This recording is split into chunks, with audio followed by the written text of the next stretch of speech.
এটা ধুনীয়া দিনৰ আৰম্ভণিৰে সকলোকে মোৰ ব্লগলৈ স্বাগতম জনাইছোঁ।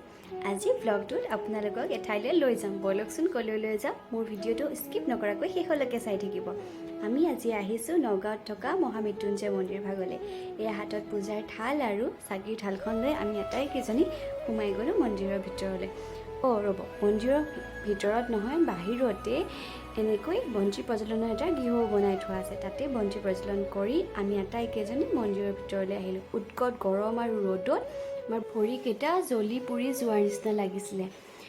ওপৰত যেনিবা তাপটো অলপ কম হ'লেও ৰ'দতে পৰি পৰি আমি শাৰী পাতি আছোঁ ভিতৰত সোমাই পূজা ভাগ কৰোঁ বুলি, মানে ভিতৰৰ মন্দিৰ ভাগ দৰ্শন কৰোঁ বুলি। তাৰ পাছতে আমি দৰ্শন কৰি ওলাই আহিলোঁ। আহি আমি ৰাস্তাতে গাড়ী ৰখাই চাহ পানীটোপা খাই লওঁ বুলি ভাবিলোঁ। যিহেতু ঘৰৰ পৰা আমি ভাবি অহা হৈছিলে যে মন্দিৰ দৰ্শন কৰিম, সেয়েহে গা পা ধুই আমি একো নোখোৱাকৈ আহিছিলোঁ। আৰু মাইনুৱে ঘৰৰ পৰা চাহটো বনাই আনিছিলে আৰু সেইকাৰণে আমি ৰাস্তাতে ৰখি লৈ এনেকৈ চাহটো খাবলৈ বুলি বহিলোঁ। চাহ পানী খাই উঠি আমাৰ ডেষ্টিনেশ্যনলৈ বুলি আগবাঢ়িলোঁ। আজি আমাৰ ডেষ্টিনেশ্যনটো হৈছে কাৰ্বি আংলঙৰ কাংথিলাংছো ৱাটাৰফল, আৰু আমি সেয়েহে কঠীয়াতলি হৈ ডিফু যোৱাৰ ৰাস্তাত আহি আছোঁ। ডিফু নাপাওঁতেই মাজতে আমি কাংথিলাংছো যোৱাৰ ৰাস্তাৰে গুচি আহিছোঁ। এইফালে চাওকচোন, সন্মুখৰ পাহাৰটোৰ ওপৰৰ আকাশখন আৰু চৌপাশৰ মনোমোহা দৃশ্য ইমান বেছি ভাল লগা নহয়নে? আপোনালোকৰ বাৰু কোনে কোনে কাংথিলাংছো আহিছে এটা কমেণ্ট কৰি জনাবচোন দেই। আৰু আহি পোৱাৰ পাছতে মানুহজন আৰু পৰাগ পলাশ মানৱহঁতে লগ লাগি চৌকা পাতি জুই জ্বলাই দিলে।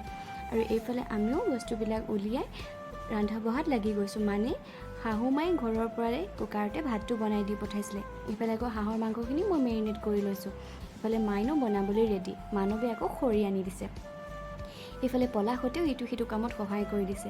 আমাৰ মাইনু আকৌ গৰমত সোনকালে বনাই লওঁ বুলি বনাবলৈ লাগি গৈছে। মাইনুক সহায় কৰি দিবলৈ এইবাৰ বুলো উঠি পৰি লাগি, বুলেও উঠি আহি বনাবলৈ লাগি গৈছে। বুলৰো একেই অৱস্থাই, চাওকচোন, মাইনুৰ সৈতে দুইজনী ঘামি জামি ধোৱা খাই খাই বনাই আছে। শেষত যেনিবা ময়ো লাগি দিলোঁ, আৰু সেই একেই কণ্ডিশ্যন মোৰ লগতো হ'ল। গোটেইজনী ঘামি জুৰুলি জুপুৰি হ'লোঁ। তাৰ পাছতে আমি আমাৰ ডেষ্টিনেশ্যন ৱাটাৰফলটো চাবলৈ বুলি গ'লোঁ। মানে আমি আহি গা পা ধুই তাৰ পাছতহে খাম। এয়া মানুহজনে কাপোৰ কানি খুলি তললৈ নামিয়ে গ'ল। এইফালে পলাশ মুনুহঁতে ফটো উঠাত বিজি, মানুহজনো তলত গৈ ফটো উঠিবলৈ চিঞৰি আছে মোক। আৰু এইফালে আকৌ মাইনুহঁতে আমাক ফটো উঠিবলৈ মাতি প্ৰেংক কৰি দিলে। আমিও শাৰী পাতি ধুনীয়াকৈ ফটো প'জ দিওঁহে দিওঁ, শেষতহে গম পাইছোঁ সিহঁতে আমাৰ লগত প্ৰেংক কৰি এটা ভিডিঅ'হে বনালে। ভিডিঅ' বনোৱাৰ ফূৰ্তিতে দুয়োটাই আমাক পানী ছটিয়াই ছটিয়াই গোটেই আধা তিতা কৰিলে।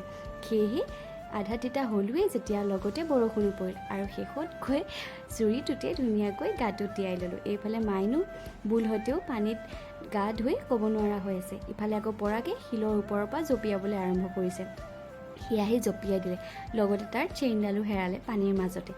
তাতে গা পা ধুই খোৱা বোৱা কৰি আমি উভতিলোঁ। উভতি আহোঁতে আকাশী গংগা মন্দিৰ আৰু ৱাটাৰফলো চাই আহিলোঁ। সেয়েহে ঘৰ পাওঁতেও কিছু পলম হ'ল। ঘৰ পাওঁ মানে ৰাতি 9টা মানেই বাজিলে। আকৌ লগ পাম দেই পিছৰটো ভ্লগত।